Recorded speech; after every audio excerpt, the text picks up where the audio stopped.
Bonjour, je vous salue, chers frères et sœurs qui croyaient en Dieu, qui aimaient Dieu de tout votre cœur et qui avaient confiance en sa parole éternelle, le Christ Jésus. Alors, vous savez, j'ai commencé une série de vidéos sur cette chaîne YouTube de moi, Jean de l'amour de Jésus, que j'intitule « De quel esprit es-tu animé ?» De quel esprit es-tu animé? La première a porté sur ceux qui sont animés par l'esprit démoniaque de Mammon, le démon de l'argent. Ici et maintenant, je voudrais parler maintenant du démon du sexe, qui est appelé Asmodée. Alors, vous savez que dans le livre, dans l'Ancien Testament, le livre de Tobie, il y a une jeune dame, une jeune fille, qu'on appelle Sarah, qui a eu successivement 7 époux. Et chaque fois que le mariage devait être consommé, durant la nuit de noces, ce démon-là, du sexe Asmodée, venait tuer l'époux. Parce que lui, qu'est-ce que lui veut? Il veut s'approprier cette jeune fille Sarah.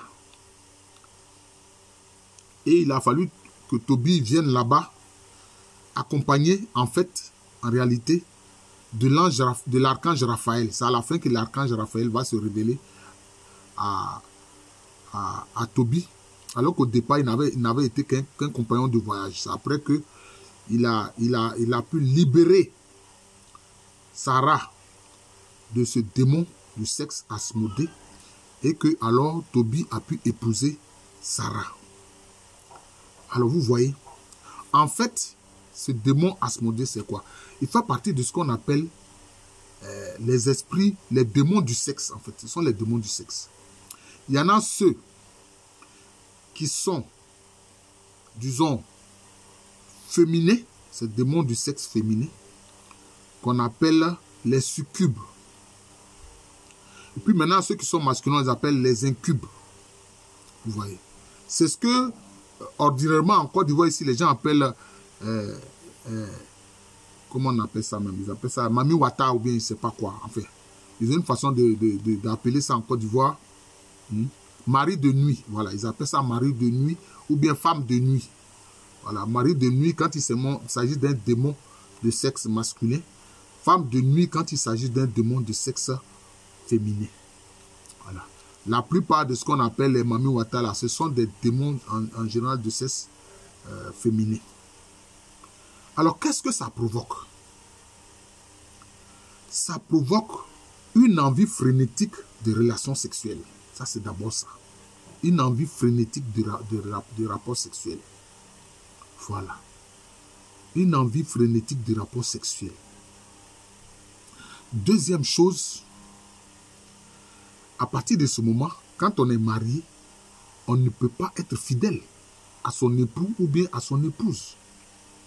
Parce que ce démon ou ces démons du sexe vous poussent à avoir des relations occasionnelles et à tout moment à rechercher les relations sexuelles. Vous voyez? Vous voyez? C'est ça. Alors vous-même, vous devenez la proie de ces démons du sexe-là. Très souvent, les femmes ou les filles victimes des proxénètes, sont piégées par ces démons du sexe. Voilà. Parce que la prostitution fait qu'elles ont à tour de bras, je puis parler ainsi, des relations sexuelles. Hein? Pour de l'argent. Mais les proxénètes, c'est eux qui sont derrière, c'est eux qui récupèrent l'argent. Hein? Quand elles sont justement piégées par des sortes d'organisations criminelles liées à la prostitution. Vous comprenez?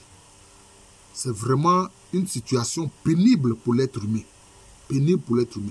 Mais les proxénètes, eux, non seulement ce sont des serviteurs de ces démons du sexe, mais aussi ce sont des serviteurs aussi des démons de l'argent, c'est-à-dire de Mammon. Puisque eux, en arrière-plan, ils veulent gagner de l'argent avec cette activité qui est dégradante pour l'être humain. Mais tenez-vous bien, ces démons du sexe-là, ça ne concerne pas que les femmes. Dans la prostitution aussi, il y a des hommes. Il y a des hommes qui sont soumis à la prostitution. Voilà. Et donc, qui ont des relations sexuelles inappropriées avec des gens de même sexe qu'eux. Vous comprenez? C'est ça. C'est ça qui explique aussi l'homosexualité. Ce sont les démons du sexe qui expliquent l'homosexualité. Vous comprenez? C'est ça qui explique l'homosexualité. Malheureusement, il faut avouer que les peuples d'Europe, les peuples caucasiens, depuis la Grèce antique, pratiquaient justement l'homosexualité. Mais au départ, notamment à Athènes, c'était lié à un rituel d'initiation. Pour que les jeunes puissent prendre la parole sur la place publique dans l'agora, voilà, ils subissaient une relation sexuelle avec les anciens. Voilà. Donc c'est ça. Voilà. Et c'est ça qui explique l'homosexualité. Et ils vont jusqu'à faire quoi? À pratiquer la pédophilie. Vous voyez? Donc, soumettre des enfants au sexe. Et c'est cela. Et quelquefois, ce sont des réseaux. Hein? Il y a des scandales qui éclatent. Je n'ai pas besoin de vous donner des détails. Hein? Souvent, des hommes très fortunés sont des pédophiles notoires. Et ils sont tellement financièrement puissants qu'ils sont protégés par des réseaux. Parce que ça fonctionne en réseau. Voilà. Les pratiquants de la pédophilie, ça fonctionne en réseau. Je ne vous apprends rien. Il y a eu dernièrement le scandale de l'affaire Epstein, qui avait son île, quoi, 2 îles dont il était propriétaire. Et là-bas, les gens allaient là-bas pour pratiquer la pédophilie. Pour avoir des relations avec des filles souvent qui ne sont pas majeures. Ou avec des petits garçons. Vous comprenez? C'est ça. Ces démons du sexe là. Ces démons du sexe. Vous voyez? C'est cela. C'est ça. Bon. Donc le nom général des Asmodées, mais comme j'ai dit là, ce sont ça. Ce sont des esprits incubes et succubes.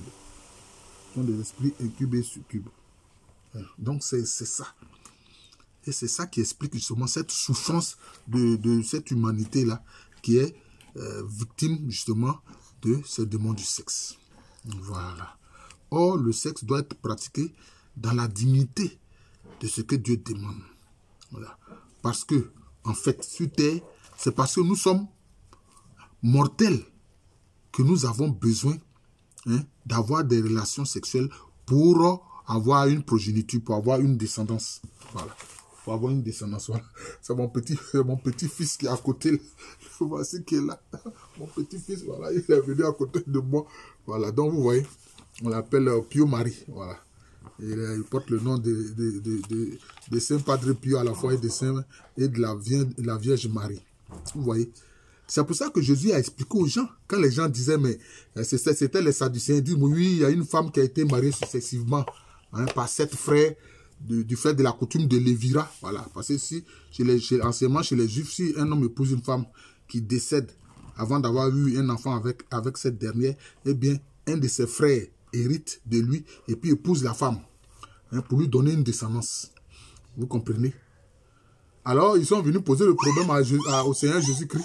Il dit que cette femme-là, à la résurrection, de qui elle sera l'épouse, parmi les 7 qu'elle a eu comme mari. C'est ça, Jésus leur a dit, mais vous ne comprenez rien. Dans le royaume de Dieu, à la résurrection, là, on n'a pas besoin de se marier, on ne se marie pas parce que là, on vit la vie éternelle. On vit la vie éternelle, puisque là, on ne meurt plus. Vous voyez, on ne meurt plus. Donc, on vit la vie éternelle. Cela veut dire qu'en réalité, sur terre, le mariage pour avoir des enfants, c'est parce que nous sommes mortels. C'est parce que nous sommes mortels que Dieu a permis cela. Voilà. Jésus m'a dit que alors nous devenons comme des anges. Nous ne mourrons pas. Donc, nous n'avons pas besoin alors de nous marier pour avoir des enfants. C'est cela. Voilà. Le problème du démon du sexe qui fait beaucoup de tort sur notre terre. Beaucoup de tort sur notre terre. Malheureusement, c'est ce qui se passe. En tout cas, que le Seigneur Jésus-Christ nous protège de cela, protège en tout cas tous ceux qui croient en lui de ce démon du sexe. Parce qu'on a vu quelquefois des hommes ont été piégés par cela. Voilà. Ils ont été piégés quelquefois même les services secrets, là, on le sait, les services secrets, quelquefois, ils mettent une belle femme à votre trousse, hein, et puis ensuite, eux-mêmes, ils filment ça, et puis après, ils font du chantage sur vous. Voilà. Les hommes politiques ont été victimes de cela. Même des hommes qui étaient, dit-on, des serviteurs de Dieu. Bon, ben, s'ils sont serviteurs de Dieu, mais ils ont été piégés. Voilà, donc, que le Seigneur nous donne ce discernement-là, et qu'il nous donne aussi la joie de l'abstinence. La joie de l'abstinence. Quand on connaît la joie incommensurable de l'extase en Dieu, on se rend compte que l'orgasme sexuel n'est rien devant l'extase du monde de Dieu. L'extase qui vient du monde de Dieu. Voilà. Je vous remercie. Je suis le frère Jean de l'amour de Jésus. C'est mon nom spirituel. Et à l'état civil, je suis le professeur Aluko Amérené. Merci encore. Bonne journée à vous.